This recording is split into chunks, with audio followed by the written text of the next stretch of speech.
live, laugh.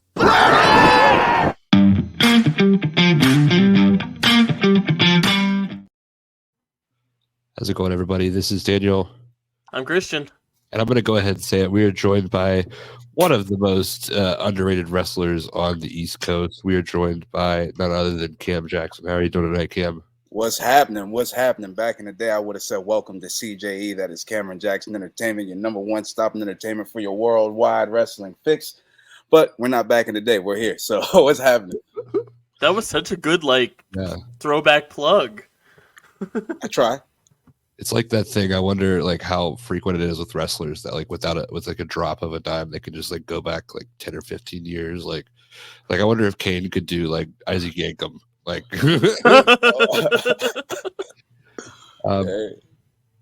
Kane, I can imagine Kane doing Isaac Yankem right now. Could you imagine that? That'd be some crazy stuff, boy. Oh yeah. I love the idea of a wrestling show where everyone does their first gimmick for one show. We've talked about that before. Yeah. I don't know how many fans would like that. I think it would just be popular with the boys because we don't need fans there. We just record it, throw it on social media. They'll love it. Yeah. But we're super excited to have you on. Super underrated. People talk about how great you are all the time, and yet we don't see you as much as we should. So in my book, that means you're underrated. And we had the pleasure of working with you this past weekend at UPW. That was super fun. And now we're having you on the podcast. So, I guess I will start off with a question. I don't know what the question is yet, so it's coming at you. You said nothing's off limits, so I'm just going to go into my brain cavity real quick. I'm just going to pick something random off the shelf. Let's say you're going into Target. Okay. And you've got $20 to spend, and you want to have the best night possible. What are you walking out with? $20. Oh boy. Okay, when I'm walking out of Target with $20, if I'm winning it, it's gonna be the best night possible. That means if it's the best night possible, I don't give a crap about anybody else. So I'm walking out with a bottle of wine for $20, my friend, and I'm gonna enjoy myself. Now, my lady, she's just if she don't like the wine that night, hey, SOL, pal. Yeah, it's awesome. What's your go-to wine? I just recently got into wine, so you got to forgive me, but I'm a red wine person. Ooh. Right now, I'm kind of messing with the Snoop Dogg wine. Yeah, and the 21 Crimes is it's pretty good. I don't know if as we get older as adults, most people transition to wine, and I'm starting to realize it's because you get to the point where you realize that a $6 bottle of wine can get you fucked up a lot faster than drinking beers. Absolutely. Listen, I used to tank through beer. Look, we had a house. I'm gonna try to kayfabe some people in this because I don't know if they want that. But I lived out in the middle of nowhere with some wrestlers, and the amount of beer cans that took up the porch, ridiculous. I'm talking I drank at least more than 10 times my weight in beer just living there. It's crazy. And then you find out that one bottle of wine can do the same trick. Yeah, and a bottle of wine put me right out, bro. Yeah, right off my feet. I'm out there all sloppy. Which feels like a mean trick from older adults not sharing. It's like they're keeping that to themselves. It's they'll find it out in their time. The smell and the taste of it and all this stuff. But no, it's just the efficiency of getting from A to B when it comes to alcohol.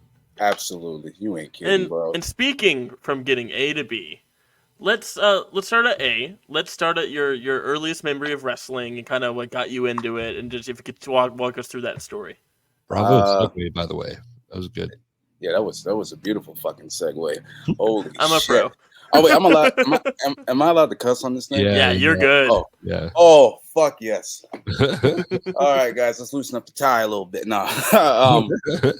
Nah. So my first memory of wrestling that I can vividly say is true, because your mind plays tricks on you as you get a little older. You start to things are in the story that weren't actually there, but this one I know is true. I went over my cousin's house, which happened to also be my grandmother's house. Uh-huh. And on the television was SmackDown, and DX, the DX Army, that is, X-Pac, Road Dogg, Billy Gunn are flying down in the ring, and they're battling with who would become my favorite wrestler, The Rock. Oh, And yeah. I was mesmerized. After that, everything was wrestling. Every reaction I had to somebody asking me a question was a promo.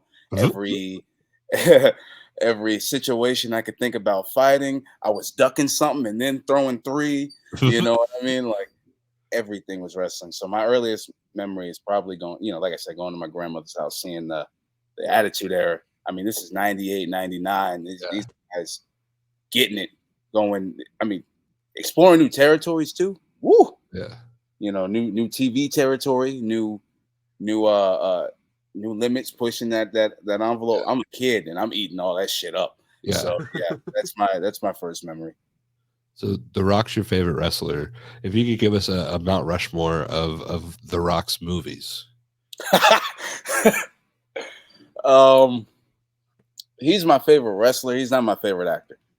Okay. So when it comes to his movies, he automatically, the Fast and Furious is up there because I'm a Fast and Furious kid. Yeah. I like Central Intelligence. He's a funny Oh, that big was fun. Yeah. big guy. Jumanji was good. Both of them. They were funny. Funny. Yeah. That was surprising to me how much I enjoyed those. Oh yeah, I came into that being like, oh, I think I know what this is, and they're like, no, this was good. Yeah, I was pleasantly surprised myself, because I was like, oh boy, Rocky, I got your back, I got your back, Rock, but but yeah, if we're gonna put him out Rushmore, we'll go with CI, the two Jumanjis, and we can pick any of the Fast and Furious. I mean, and honorable mention to his Hobbs and Shaw movie. That was awesome. Yeah. So cool.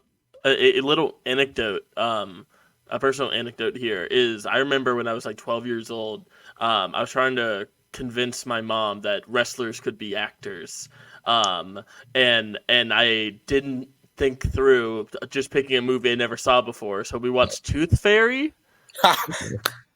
Which my mom will talk about to this day, about like whenever he's in a new movie. She's like, "Oh, is the Tooth Fairy in this?" Yeah, that was another tough one. That was one of those like, Rocky.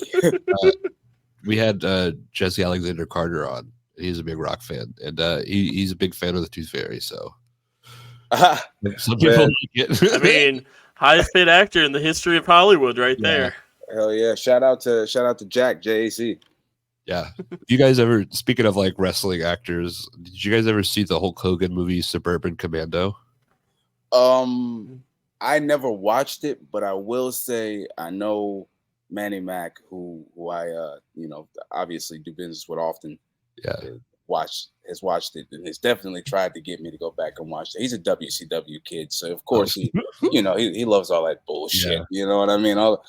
Yes, a proper childhood. Yeah, don't get me wrong. Yeah. Don't get me wrong. WCW was cool, but there's a reason why it's no longer here. We'll just leave it at that. Is it because of the corporate interference? Christian is like Eric Bischoff reincarnated. There's nothing wrong with that. Sometimes. Oh. But so you're really drawn into The Rock. So you were like, I'm guessing like larger than life, like Attitude Era was full of that with like Stone Cold and The Rock. Is that kind of what drew you in? Yeah, man. I like the I hate to say it, the unrealistic reality of it. Yeah. Like nobody's walking into their job beating the shit out of their boss every day. I mean, you might be. You're just not going back to that job. Yeah. Right. The next Monday. But these seem like, these characters in these scenarios seemed right. Like they just seemed right.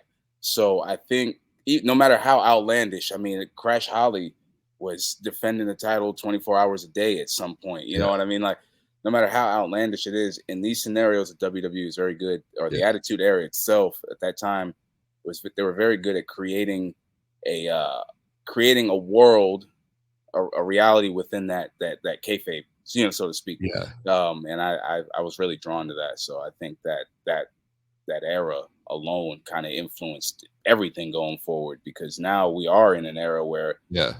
people take real things and try to spin kayfabe out of them. Yeah. What is like the first story that like culminated in a payoff to a match that like you remember, that like the first story you really connected with? The first story that I really connected with in wrestling would probably have to be um as far as connected, that probably didn't come till '03, to where I could like understand. You get a little hip to it when you're younger and you're a super fan, so you kind of Yeah. know certain things.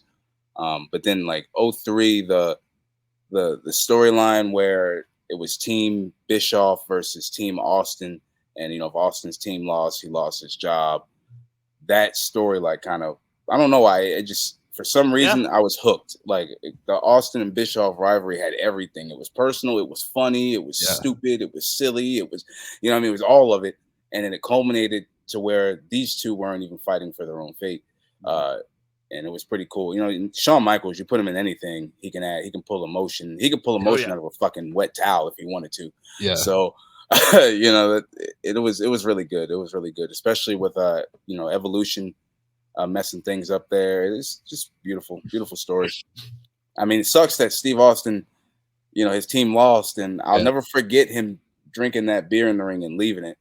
For some reason, that shot is ingrained in my brain forever. Yeah. But that story, I would say, I think that was Survivor Series '03. I think that's Survivor Sounds Series so right. 03. It's around there. Yeah, Either 03 or 04. yeah, I would say that's the first lasting story that really, like, caught me. Do you ever have somebody that, like, as a kid, that you like absolutely hated? Like they were like your least favorite person in the entire world? Like, I I was so oddly enough for me, I'm gonna say at first, as a kid, it was probably, I just hated people that everybody else liked. And it was weird because I liked somebody that everybody else liked. So I didn't really have that say in wrestling. mhm. But if there was a wrestler I hated that I didn't understand why they were given TV time to at that time, I'm gonna go on a stretch and say Ken Shamrock. At the time, I just did not like, but I was a kid. I didn't understand. Yeah. Yeah. I like watching it now. I can go back and watch it now and get it. But at the time, I was just like, this guy, what the f, what is this guy? You know what I mean? Yeah. Yeah, little It's sticks. such a different charisma that like going back is fun because it's like he was a league of his own. But I get that. Really like until his later, like in the last few years when he came back and did some stuff. Then I went back and watched. I was just like, oh my god, he's like the pro is pro. But Yeah, definitely took me a while. And shout out to Ken Shamrock. I would take my hat off, but this headset's holding it down. Shout out to Ken Shamrock. That's by no means a dig to Ken Shamrock. He made it to the WWE and I didn't. So yet. yeah, not yet. But just so people know, I reality check myself when I say Yeah, things yeah. like that. Yeah, we'll let them know that off the air. You're like, first things first, we got to bury Ken Shamrock. At what point did you always know that you wanted to be a wrestler? In the back of my mind, yes, but I mind fucked myself out of it a few times. Like, you know, obviously, as a kid in Long Island, kid in New Jersey, Yeah. but then, teenager on Long Island, friend, you meet people that have resources and other different things. And, I got into, at that time, backyard wrestling, did that for years. We actually got almost YouTube famous off of that. Guys like myself, my best friend Drew, Fuego del Sol, Uh-huh. I'm trying to name people that aren't ashamed. Myron Reed, we're all Yeah. nice, tight knit little group, one way or another. And then, guys started getting trained, and then I figured I was gonna hop on that bandwagon. I figured I was gonna go get trained too.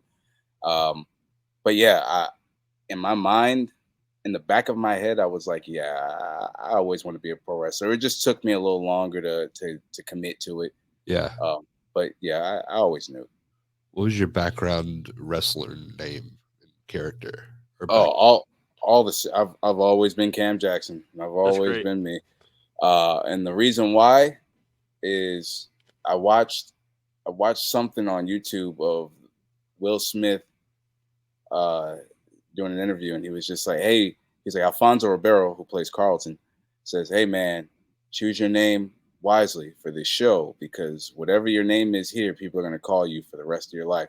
So Will Smith chose his name to be Will Smith on the Fresh Prince of Bel Air, and now Carlton, everywhere he goes, "Hey, it's Carlton." You know what I mean? Like, so I want to be, I'd rather people call me Cam. I've been called Cam all my life. I don't want to answer to anything other than Cam. Unknown caller. Oh, That is me. holy cow! All right. Hey, I was Yeah. like, all right. Somebody's invading the stream. You've always been Cam Jackson.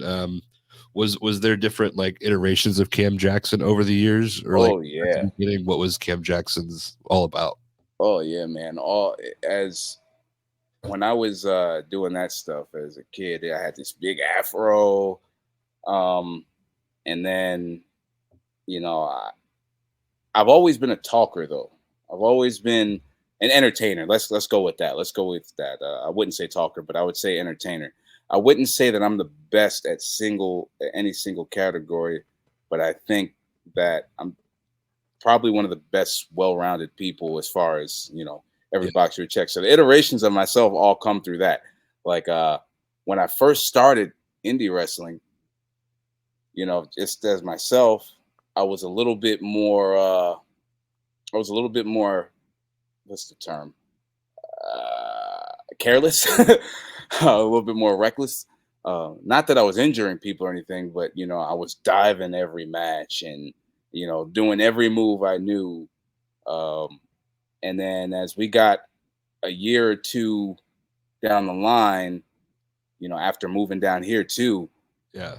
I was really able to slow that down and focus on being an entertainer. That's where I started doing more skits and promos, Yeah. like with the other characters that I play as myself, and then as it's grown all the way to now. So the iterations it's always been the same, but it's been different. There's been little Easter eggs that's changed over time. Awesome. So you said that you kind of started backyard wrestling, and then you were reluctant to start at like the actual training process. At what point did you decide to like make the jump and like get trained? So there was a couple of times where I started training. I started training once in 2015, and I didn't last long at all. I actually didn't even show up my first day. I went to watch you always watch one, and they talk to you, they explain everything, what's up, and they pretty much say, this is how we're going to fuck you out of your money. Whoops. Hey, blame that on Cam Jackson Pro Wrestling, but I'm not lying. Tell me when I'm lying. Hey, this is how we're going to fuck you out of your money. But if you're okay with being fucked out of your money and you stick with it long enough, you'll make all that money back and more. And that's true. That's pro wrestling. Yeah. If you want to pay for a training program. And I went there and I was like, you know what, man, I'm trying to settle down. I'm about to, I'm feeling this girl right now at the time. I ain't really got the best job. I can't really pay for this. I was trying to find every excuse not to do it. And then that mental process won. Yeah. And that was that. And then a year later, a guy named Jordan Oliver, who, if you guys don't know, then you're not watching wrestling. He hit me up because he at the time was still a backyard wrestler.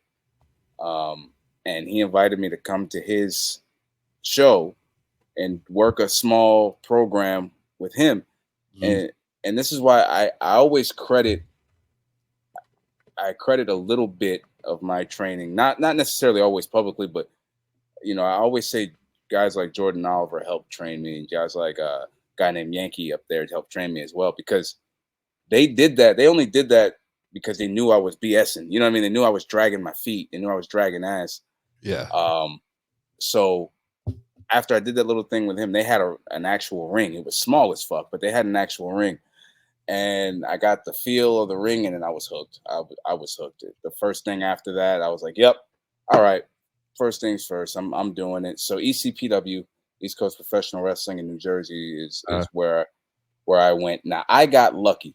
I got very, very lucky. Remember how I talked about getting fucked out of my money? I did not get fucked out of a dime. I actually didn't have to pay a dime, because my good buddies, people like Yankee and people like Jordan, put me on in the scenario as a referee. And, just because I did that, I was able to get trained for free as long as I showed up to the to the trainings. And I'm very, very thankful for that. But that's how I kind of broke into and got trained as a professional wrestler. Would you say with you were doing it for free, so I'm guessing was there a day like where they tried to make you quit still, or was it just like from the very beginning trying to help you out? No, they were extremely helpful.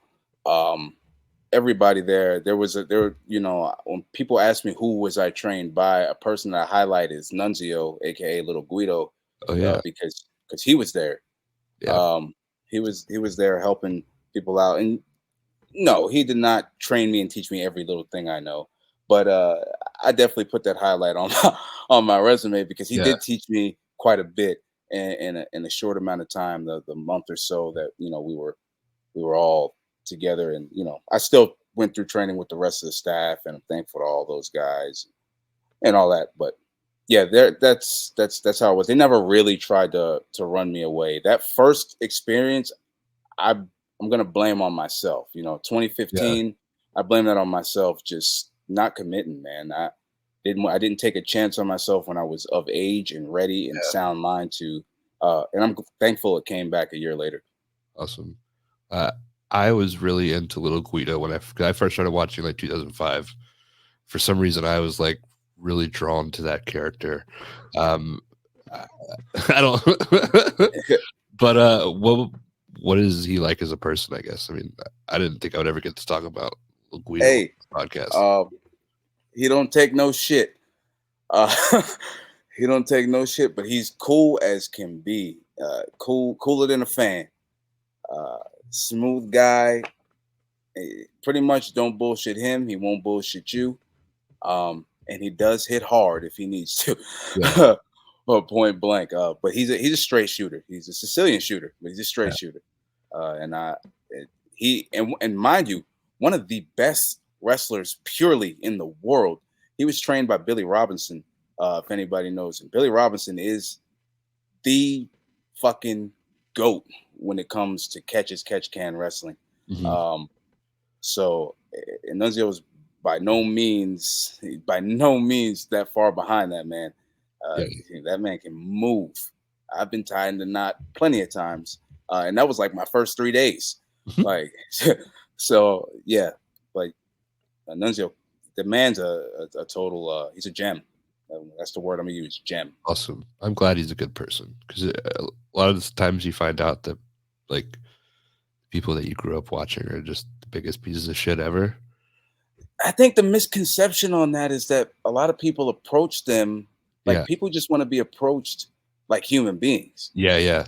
You know what I mean? Like if you come to me on the street like a human being, then we're good. I'm gonna approach you back like a human being. Yeah. This is just Cam and whoever having a conversation.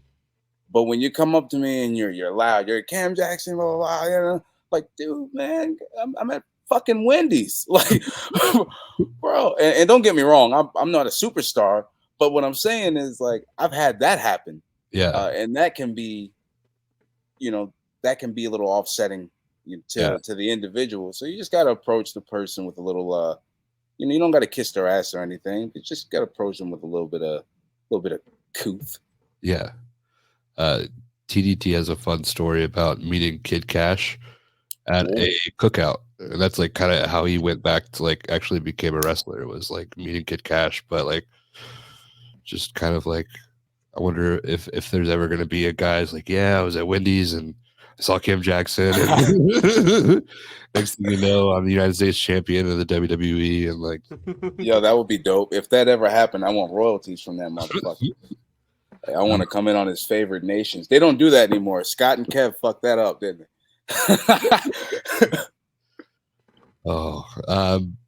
So you're in New Jersey, you're training.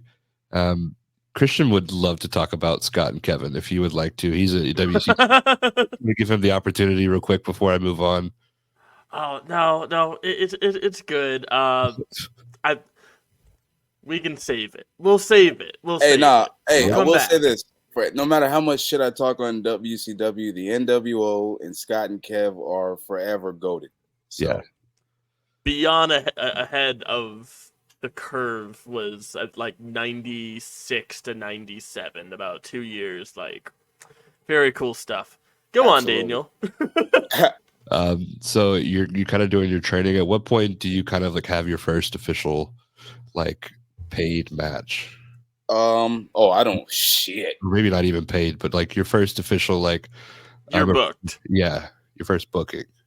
My first ever official, you're on the card, show up this day. Yep. Because we have you on a spot, not you're here early, kind of we're it could be official. Like what was that like first like experience training, like your first match? I got thrown in on a pre-show and we only went like a minute and a half. I was under a hood. It's not really all that to write home about. It was just to fill time because one of the headliners, and they were doing like this little ECW banquet reunion thing. They do that. Everybody does that like twice a year. And they just needed to stall because one of the guys wasn't in yet. So they put a match ahead of the show. And then they just told us to take it home. They said, just go till we tell you to take it home. And we went out there, the bell rang, and next thing you know, we're getting told to take it home. I gotta like, bro. That's a wild concept. Yeah, like we're maybe into the headlock. Like we've locked up. We've gotten headlocked. We're about to shoot off, and brother held on. Next thing I know, the ref's like, take it home. I was like, oh. So that was the snappiest headlock takeover finish I've ever fucking been involved in. But yeah, that was my first ever experience. Didn't last very, very long. Because of that wrestler was an asshole to me. I don't want to give him any recognition, so I won't say his name. But we fast forward a little bit. That opportunity came and went. Then another opportunity came and went. It's kind of the same deal with the same person. And then, but on that second one, I got over. Like I got over big on the pre-show. And this is like, now this is huge for me. Yeah. Headliner in the back, who I'm not going to name, doesn't like that. And I took my ball and went home. And I thought I was done for good. So I was like, F it. I'm done. I went back to working a regular job, which I always worked a regular job, but I went to, I picked up more hours. F this shit. I started traveling and backyarding again on the weekends. Like, and then I moved down here. I moved to Taylorsville, North Carolina, which I don't live in now, but I lived in Taylorsville, North Carolina, and we got an opportunity at ACCW.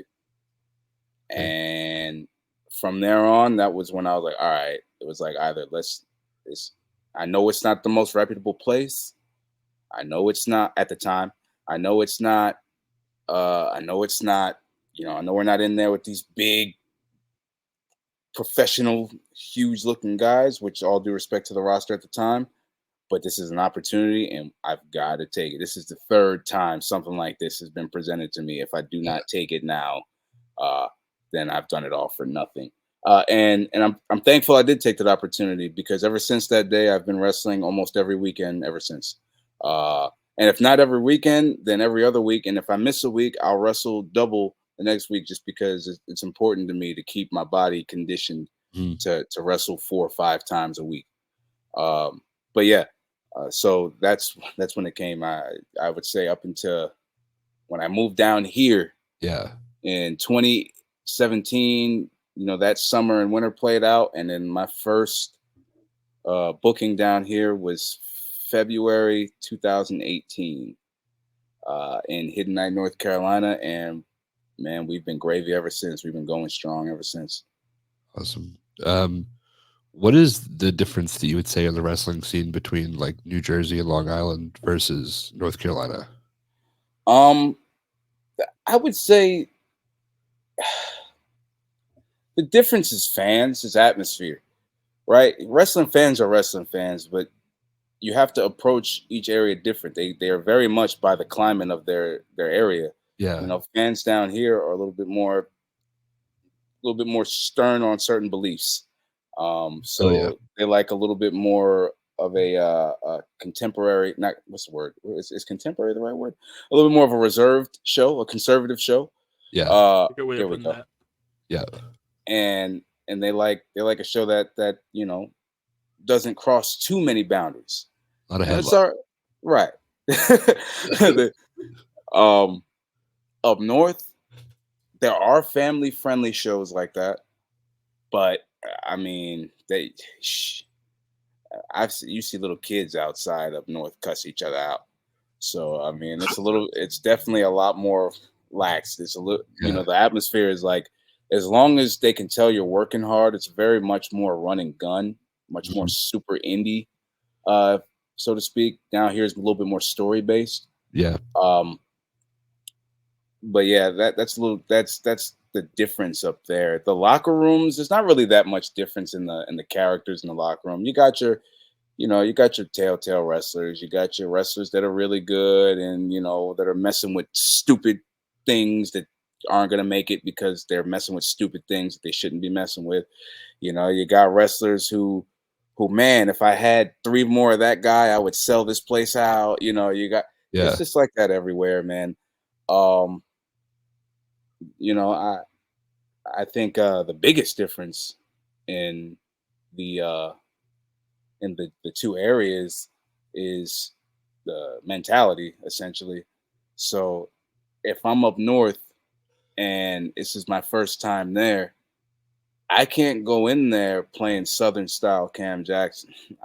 I can pander to the crowd, but not first. Here, I can pander to the crowd first. If you saw me at UPW, you guys were both there. Yeah. So, I can go through the curtain 3 times and get that crowd to come up down here.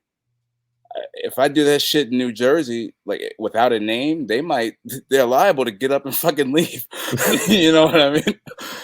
So, that's, like I said, mentality is a big difference. Awesome. What's the first time you tried go back, forward, go back, and what went through your head to be like, I'm gonna try this, or was that something that was pitched as something you could do?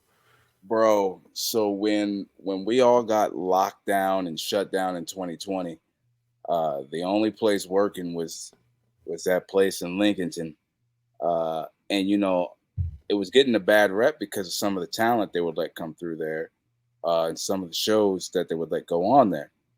So I figured the best way for me to stay active, but not be too much onto that bad reputation, would be to work on my character. I can't work every show there, but maybe every other week or whatever, I can go on a show there and I can work other things out. So one of the big things I like to do is study wrestling. A lot of the boys get together and they have a few beers. In states that it's legal, they'll smoke a few pots, quote unquote, and and watch wrestling, study wrestling. I'm one of the boys, and we're watching Raw, me and a couple of the guys, and Kurt Angle is coming to the ring, and they're saying you suck. He cuts his music off and he keeps going back and forth, blah, blah, blah. And I said, I bet I can make a babyface gimmick out of that. And everybody in that room looked at me and said, get the fuck out of here. And sure as shit, almost every show I go on, there's a show named after me called Do It Again. This next ACCW show, I'm actually wrestling LeBron Cozone. Yeah, I saw that. Yeah, I saw that. And I do that gimmick there, man. I go to the curtain and go back. And like I always go out now and I'll cut the music. I'll go out, I'll cut the music, I'll get a feeler on the crowd. And if I'm babyface, I'll look at the person in the ring. And if they don't sell me, I'll just yell, do it again, and the crowd will sell me. If they do sell me, I'll let the crowd, laugh at them. The crowd will play it up, and I'll go do it again. The first time I did it, I was unsure about it, but I was going to do it anyway. You know why? Because I drank way too much beer the night before to not do this. Like I talked too much of a good game, and it worked like a charm. There was one night I wrestled Kay Holiday, and I did my entrance like 7 times. Oh my God. Yeah, and the crowd came up for it each time. And George South actually got mad at us. But wait, so we come in the back. He's like, oh my gosh, Cam. Cam, you should have just got in and pinned him. Come on, Cam, you ruined it. It was good. You kept doing your thing and you didn't have to wrestle no 5 minutes, Cam. Come on. He was actually mad that we didn't just ring the bell and roll each other up because the entrances were so good. So yeah, I mean, yeah, my first, I love that. I love that gimmick. It's a go-to for me, and I'm good at it. Dare I say anybody could do it, but I kind of understand now that, no, people kind of do things, and I don't know necessarily that anybody can just do it. You definitely gotta feel it out. It's definitely gotta have a good, you gotta be good at gauging the room. Of course. Has there ever been like I'm really into stand-up comedy, and there's this concept of a bomb where you just go out there and like no matter what you do, the crowd is not with it. You ever had that moment with wrestling? Yeah, I think everybody has. Any true performer knows what that feels like. Yeah. It sucks, but sometimes the crowd's just not with it. No matter the scenario, there's a lot of times where I hate actually going on after intermission, because almost half these people have gone home, or it's going to be a lot harder to get them back into the show, or somebody's going to go over time, or somebody's going to go tremendously under time, and I'm not ready. Like, just so yeah, I've bombed before, but at the same time, the match wasn't bad. The crowd was dead. Could we have done better? Yeah, and that's what I did. I just used it as a learning experience. I said, man, all I could do with this is I could be mad, which is gonna happen, but it's kind of what I do with being mad. You know what I mean? What am I gonna do that helps me going forward? Yeah. You know what I mean? What can I do to prevent this from happening again, rather than being caught up on it now? Is there a go-to thing when the crowd, like, if they aren't reacting super great, that you're like, oh, this will get them? Oh yeah, simply just talking shit. Talking a little bit of shit. If I'm a good guy, I'll talk shit to the bad guy or the referee. And the reason why I say the referee, people say you shouldn't do that. You're a good guy. You're killing the referee's credibility. Listen, hold on. The referee is a character on this show. All right. And I'm a character on this show. Characters have dialogue with one another. All right. If me talking shit to that referee kills his credibility before he counts that 3, then by God, then you shouldn't have me at another wrestling show for as long as I live, because I'm going to talk shit to every ref I know. So, no. So if I'm babyface, I talk shit to the people in the ring. If I'm not, I talk shit to the people outside of the ring. And that's kind of just how I've gone with that. And it typically works because I don't know. Like I said, I've been People will very always respond to Yeah. that. Yeah. yeah, I've been very fortunate at being able to gauge a room and kind of knowing that okay, this next reaction has to come from like I Yeah. need this reaction, so I'm gonna do something to get it. Like I've been very good at making eye contact with people or just doing something shitty enough or whatever. You know what I mean? Just fortunate to be able to pull on that reaction. But yeah, the go to, uh, you know, I don't know. The go to is just talking shit. For sure. Perfect. For sure. When I brought up stand up comedy, like you kind of lit up a little bit. Um, what are I guess we're doing two Mount Rushmores in one episode, but what's your Mount Rushmore stand up comedy? Now that's more difficult than wrestling. I I love comedy so freaking much, man. You know, there's so many great comedians. I would feel Yeah. horrible if I left some out. So just name some off the top of your head, no order, that you like, that are go-tos. That I love. You know, the 85 South show, which is Carlos Miller, Chico Bean, and DC Young Fly. I love them. I love God rest his soul, Bernie Mac, Yeah. Chris Tucker, Chris Rock, um, uh, Theo Vaughn. I really like. I like going back and watching George Carlin. Oh, I yeah. like. I like. I love Andrew Dice Clay. I love Richard Pryor, man. I love Bruce, J. Anthony Brown, Ricky Smiley. I can go, man. Look, Yeah. I love comedy because comedy to me is how I found my wrestling character. Like it's my life experiences, but it's comedy. It's me making fun of my life experiences. That's why the character works because I've been through it all stuff, so I can laugh at it. I can show you how to laugh at it. Who would You you know? say the wrestler and then but also the comedian that like influenced who you are as a wrestler today the most? Um,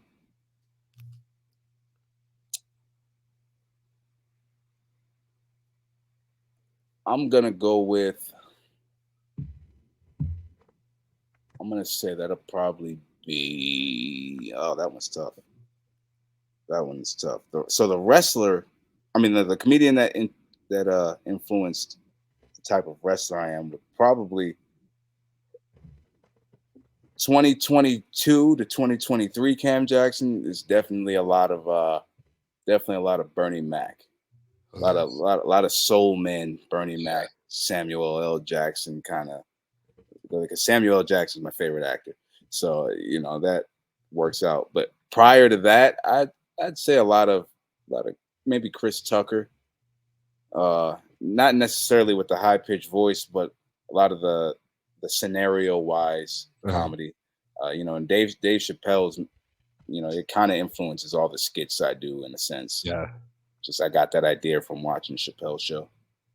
Yeah, I think without Chappelle's show, like there's a ton of stuff, but like being the elite, for instance, probably wouldn't be here, and like a lot of when we just recently started doing something, definitely wouldn't be here without the Chappelle show.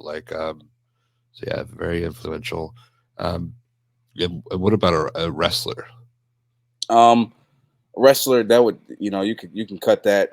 Booker T, Steve Austin, or The Rock. Either one of those three can fit at any time. You could just interchange all three of them, and you got that's just me in everyday life. Just I don't know necessarily by who they are, but the way they conduct themselves. They walk to the beat of their own drum. I walk to the beat of my own drum. When I do something, I don't think about what would somebody else have done.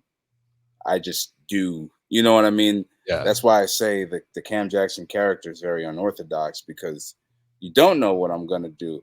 I mean, hell, I got in the ring this past Saturday with three young 5-star kids, which hats off to him. And congratulations to Christian Price on his graduation recently. Yeah. I know other events transpired, but I really do.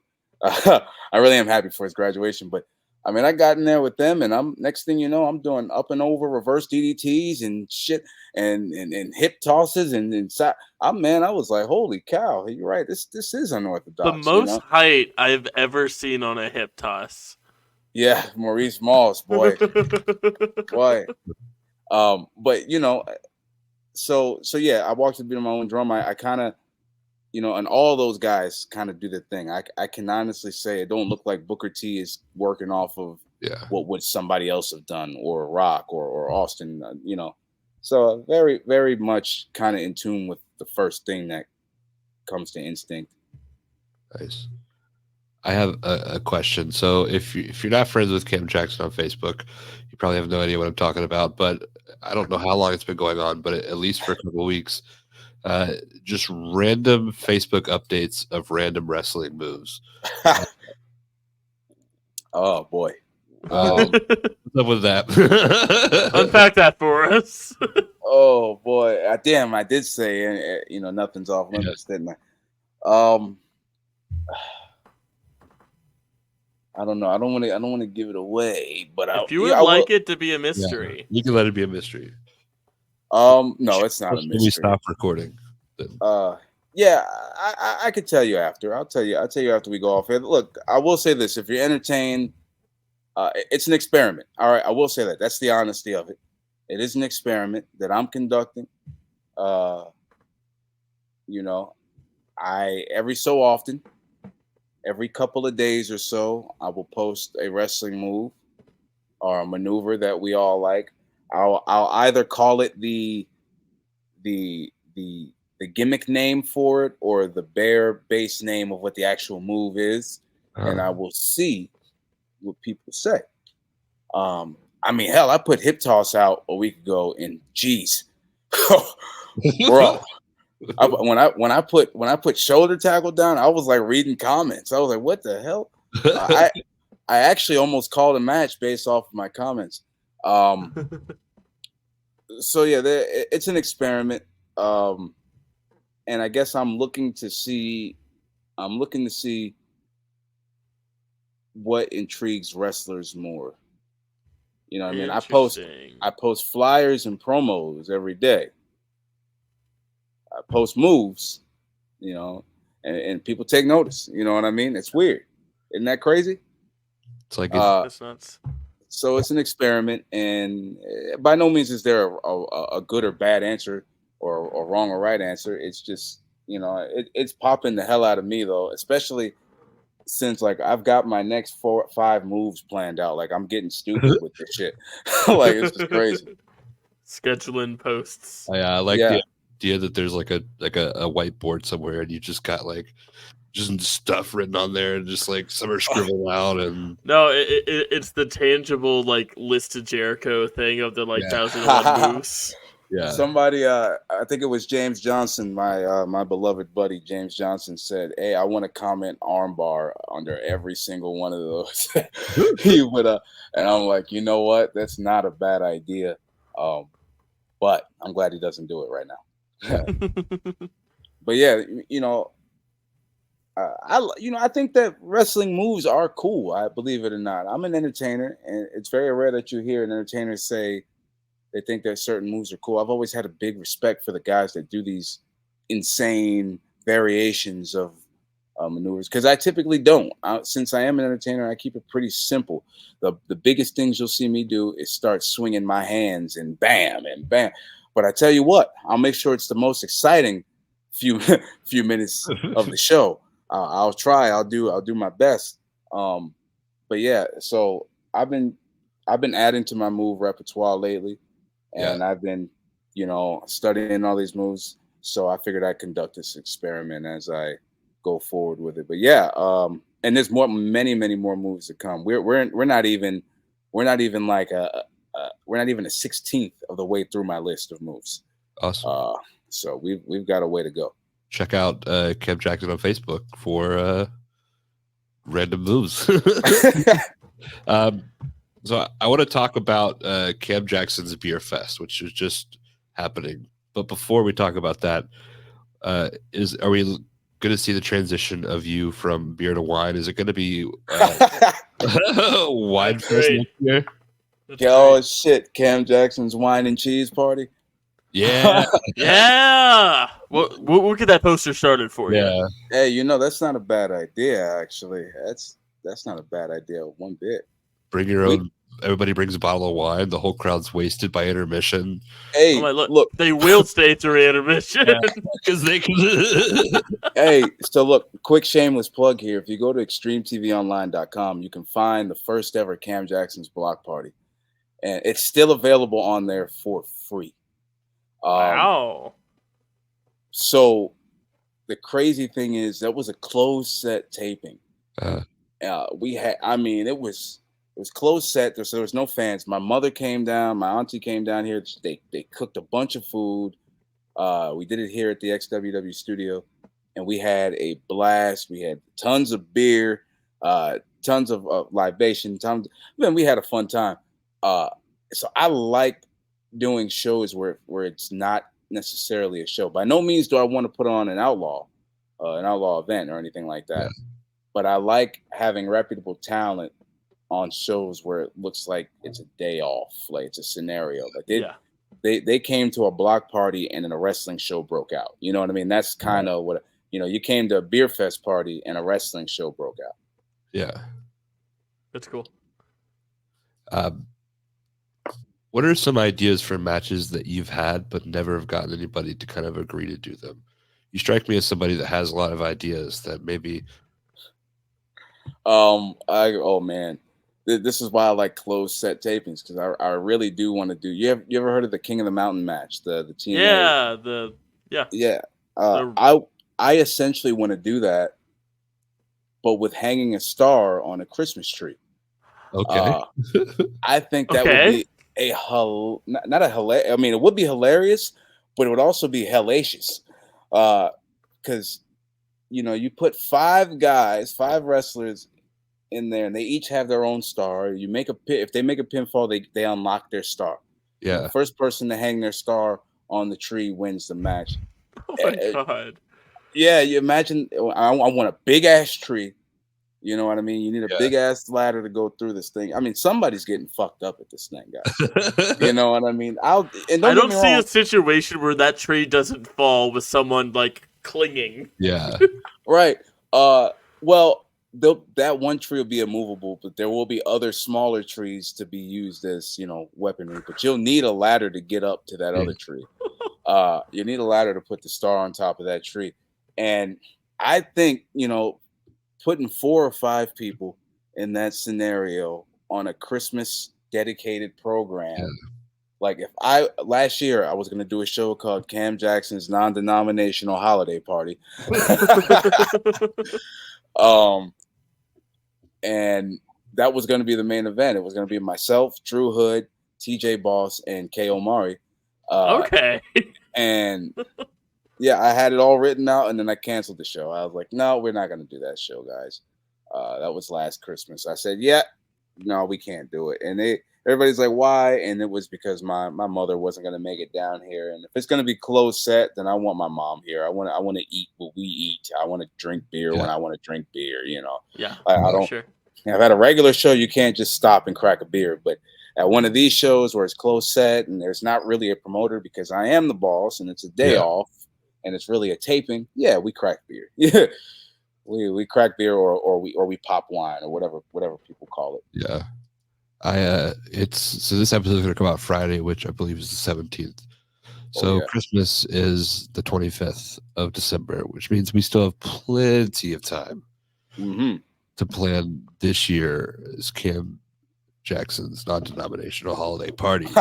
We have the time. We have the time. Shows have been promoted with less time. I'm just saying. Yeah. We do have the time. We'll see. What kayfabe. We'll see what Top Rope Studios has to say. They help me out. Top Rope Studios and XWW they're my partners with stuff like that. Cam Jackson don't pay these people. Well, they do.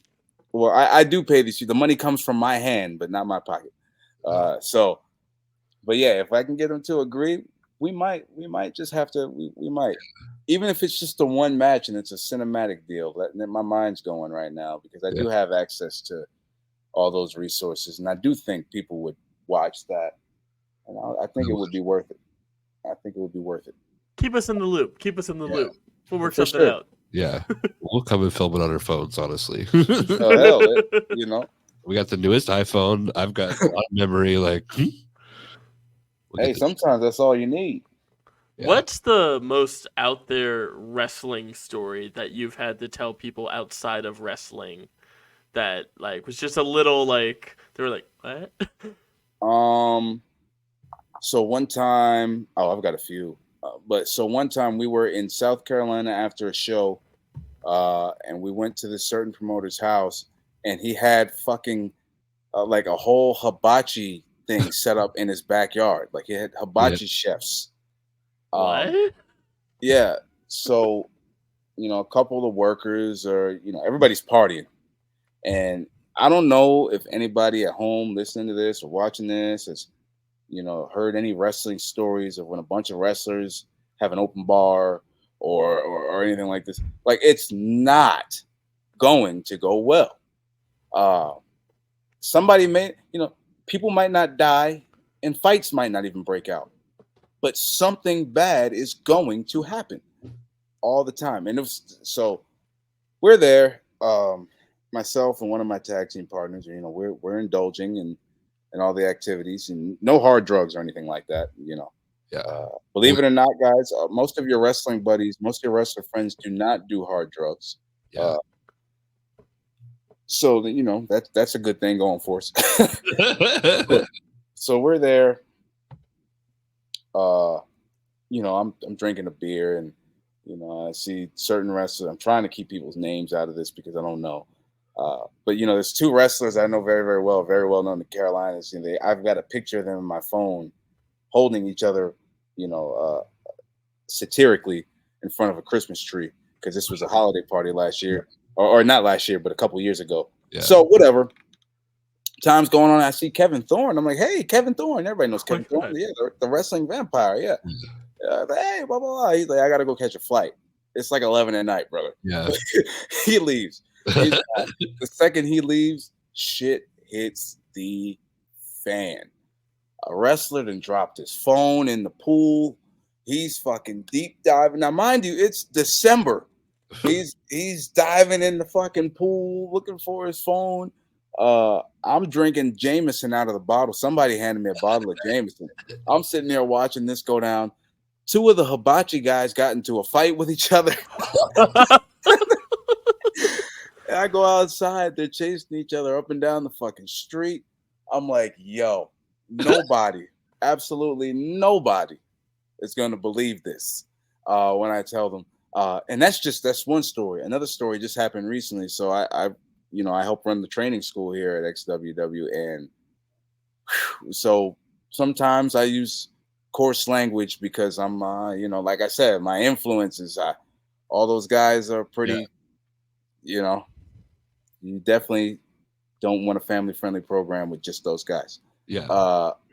So I'm using a word that a lot of people would interpret as my friend. But this word doesn't sound like friend. It sounds a lot like trigger. We follow. So I have an ESL trainee. Oh. And I have another trainer here who is ripping into the guys, and he's using that word, but he's not using it he's not using it in a derogatory sense. He's using it, come on, my boy, come on, my Pete. You gotta get this right, my Pete. So my ESL trainee, he comes up to me and Cam, what is this move? This move you talk about? And he keeps saying the word. What is this? That he starts showing me his. Is it this?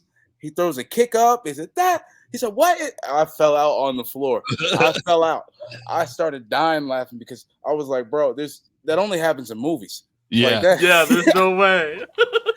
I was laughing so goddamn hard, man. I was like, "This man really thinks it's a move."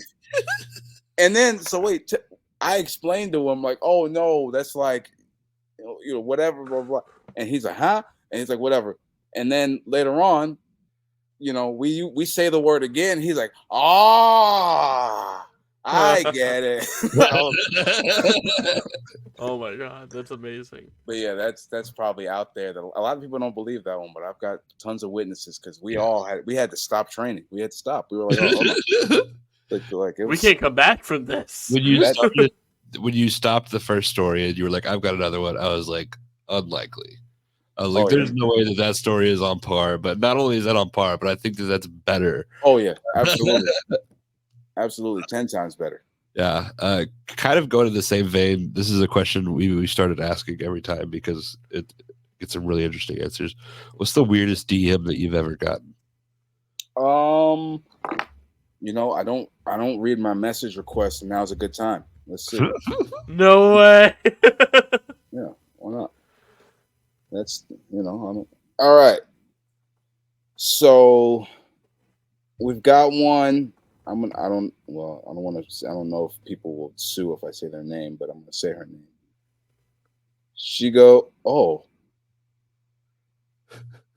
I don't know. I kind of feel like a dick if I read that one. It's definitely weird.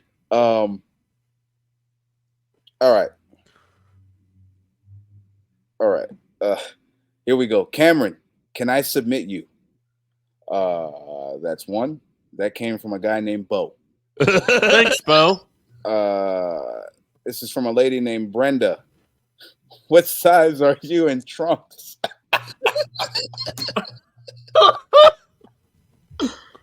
Oh my god, I need to start reading this more often.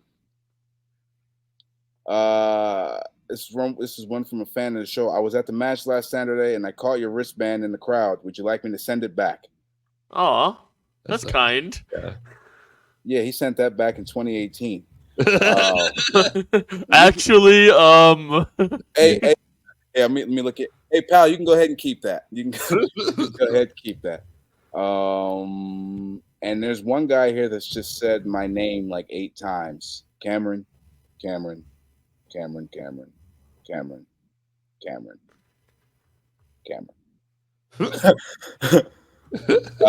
then the rest of that other one's a group chat. I don't even know, man. Some people, I'm very, very, it's very hard to get a hold of me, believe it or not. A lot of people say, like, getting in touch with you guys. Like, I actually follow you guys' product, at least over Instagram when I can.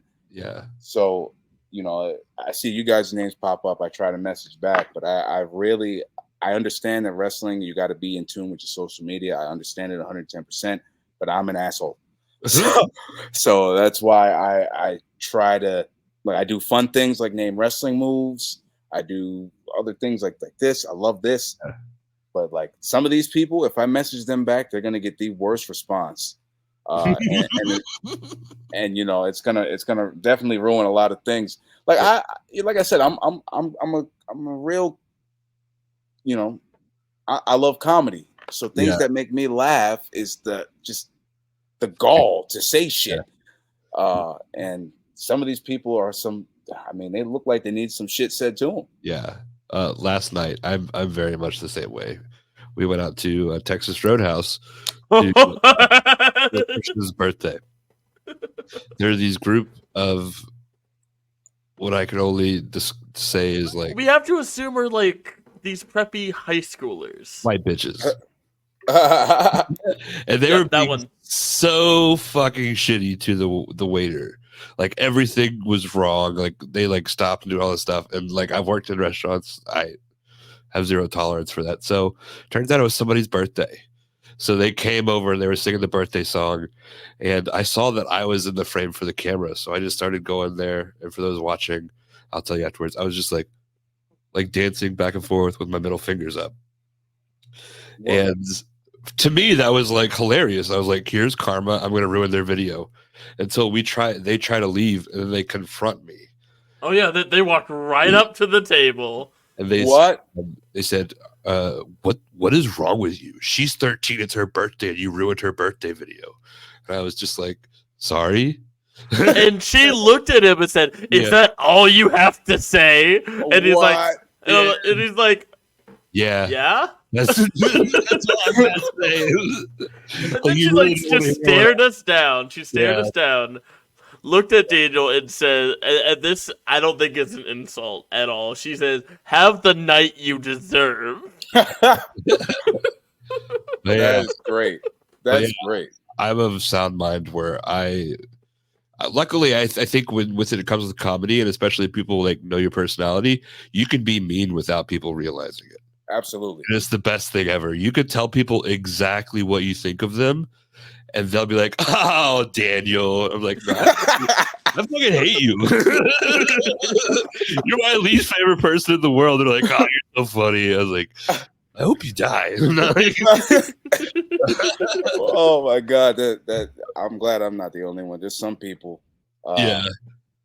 I'm just like I said, I'm an asshole. I can't help it.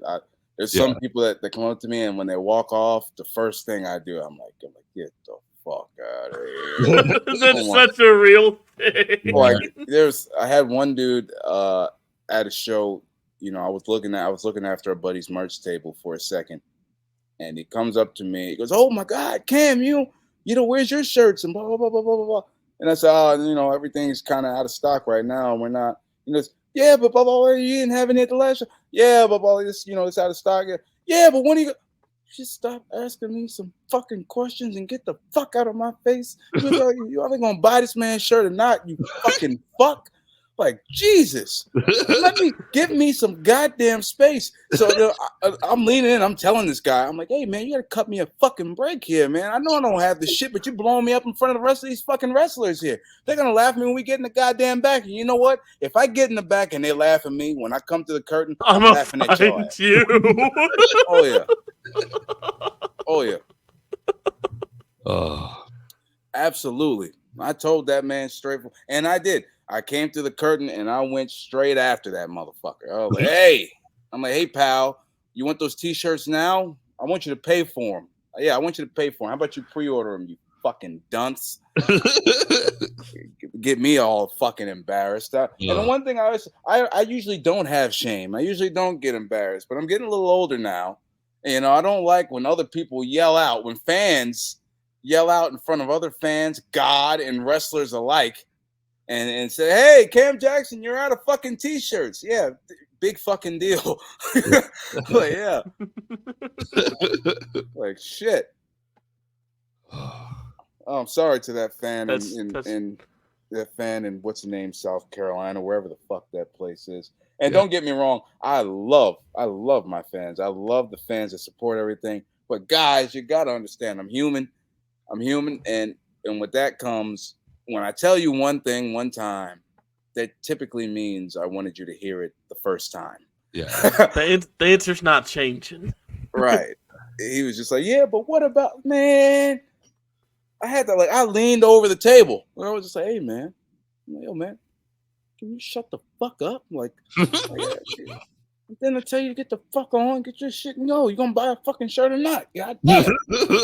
I mean, looking all fucking, there's like a little girl over there looking up it's like her eyes are like full of water because she sees number one, Cam Jackson, cussing out some innocent guy. Oh yeah.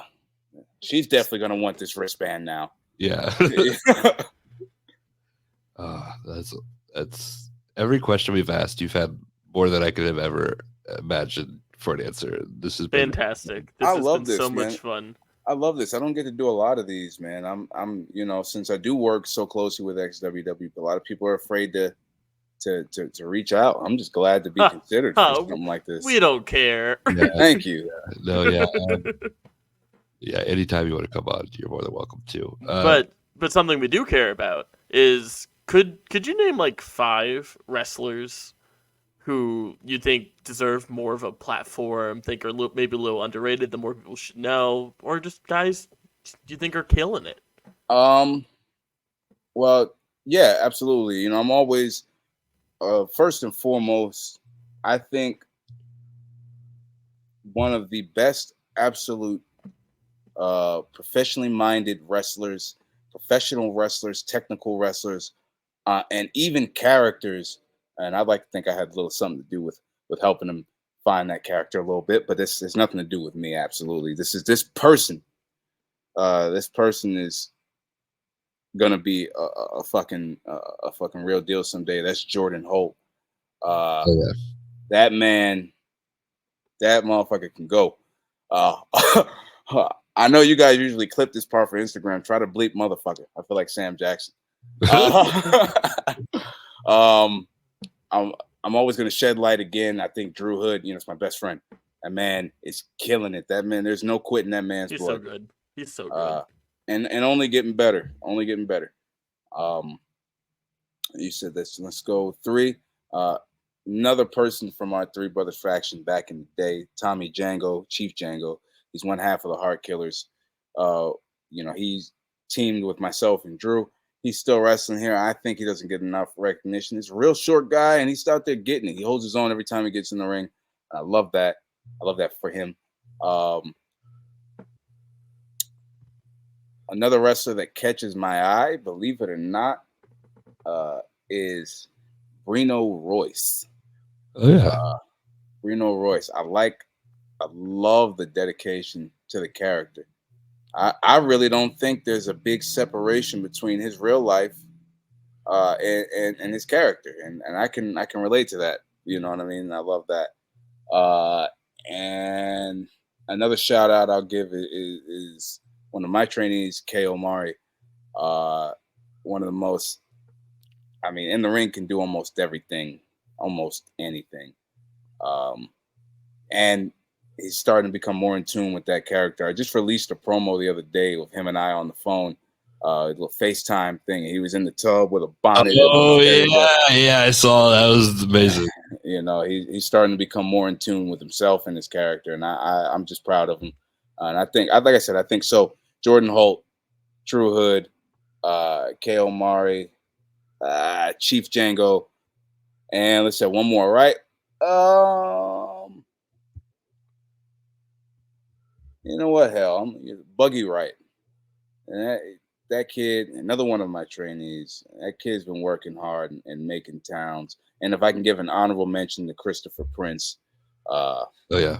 All those guys, man. What a crew. All those guys. And Brino Royce as well. I don't want to leave out Brino. Yeah. But yeah. Those guys are freaking. They deserve more. Drew is starting to really, step up and really take the scene by charge. I mean, he has been for years, but now he's really starting to etch his mark. And I love it for him. I really do. I'm definitely one of his biggest supporters. And I'm always the first to tell him when I think he's, when I think that was some dumb shit. Now, don't get me wrong. We still go back. We still go back like Cadillac seats.